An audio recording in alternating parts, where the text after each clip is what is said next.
So this is a Sprag clutch, and at the center of it we have our output from the starter, and it's connected to the engine or the engine gearbox by these pawls, so that when the starter rotates, it engages with the pawls, and the pawls are connected,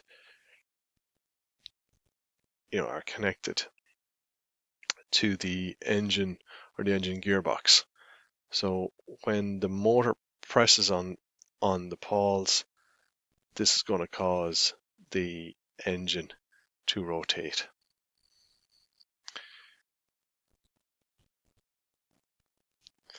So here we go. So the engine is on the outside, the starter motor on the inside. So it's beginning to rotate. So everything is rotating. If you can just visualize everything rotating. And when it rotates, there's going to be some centrifugal force acting out. Okay.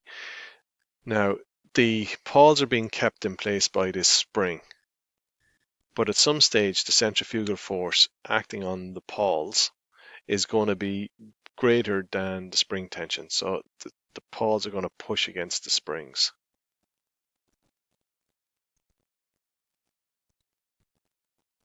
Like that. And when that happens, the pawls disengage from the starter. So now the starter motor and the engine are not connected.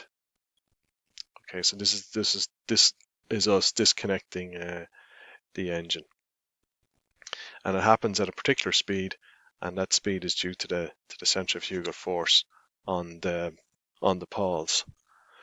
When we shut down the engine, the centrifugal force will disappear, and the pawls will then come back into position. Okay, so that's a Sprag clutch.